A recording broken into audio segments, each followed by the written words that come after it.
Hi viewers, welcome to Myra media. Andhra Pradesh రాష్ట్రంలో సార్వత్రిక ఎన్నికలు ముగిసిన తర్వాత కూడా తెలుగుదేశం పార్టీకి అదేవిధంగా వైఎస్ఆర్సీపీ పార్టీ మధ్య వివాదాలు కొనసాగుతూనే ఉన్నటువంటి పరిస్థితి ఉంది.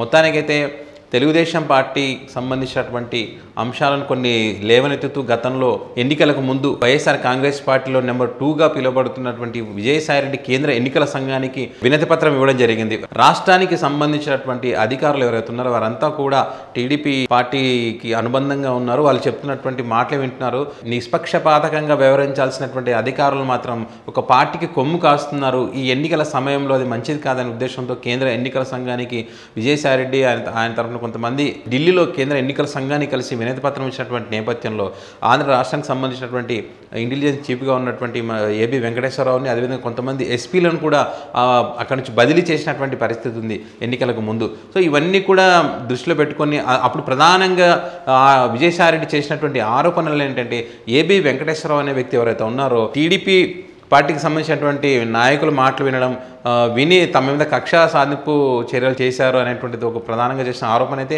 ఇంకొక ప్రధానమైనటువంటి ఆరోపణ ఏంటంటే ప్రభుత్వానికి సంబంధించినటువంటి కాంట్రాక్టులు తీసుకుంటున్నారు అనేటువంటి ప్రధాన ఆరోపణలు చేశారు. అందులో అవినీతి కూడా జరిగింది. టీడీపీ పార్టీకి సంబంధించినటువంటి నేతల మాటలు వింటూ మా పార్టీకి సంబంధించినటువంటి వాళ్ళ మీద కక్ష సాధింపు చర్యలు అయితే చేపట్టారనే ఉద్దేశంతో అప్పుడు ప్రధానంగా ఆరోపణలు అయితే చేశారు.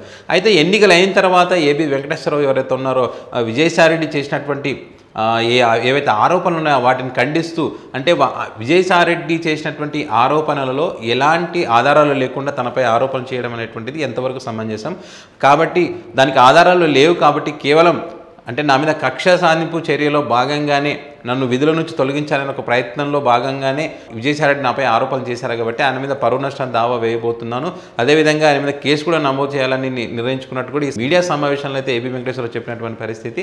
విజయసాయిరెడ్డి గురించి తెలియని వారు ఎవరు లేదో, ఆయన ఒక ఆర్థిక తీవ్రవాది అనేటువంటి అంశాన్ని కూడా ఆయన ఆరోపణ కూడా చేసినటువంటి పరిస్థితి ఉంది. సో విజయసాయిరెడ్డి ఒక ముద్దాయిగా ఉన్నాడు, కొన్ని కేసులలో ఎన్నో కేసుల నుంచి ఆరోపణలు ఎదుర్కొంటున్నాడు. అలాంటి వ్యక్తులు నా నిజాయితీని శంకించడం ఏంటి అనేటువంటిది ఆయన ప్రధానంగా చేస్తున్నటువంటి ఆరోపణ. సో వీటన్నింటిని కూడా ఖండిస్తూ తన మీద ఒక పరువు నష్టం దావా అయితే వేస్తాననేటువంటిది ఏబి వెంకటేశ్వరరావు చెప్పినటువంటి పరిస్థితి.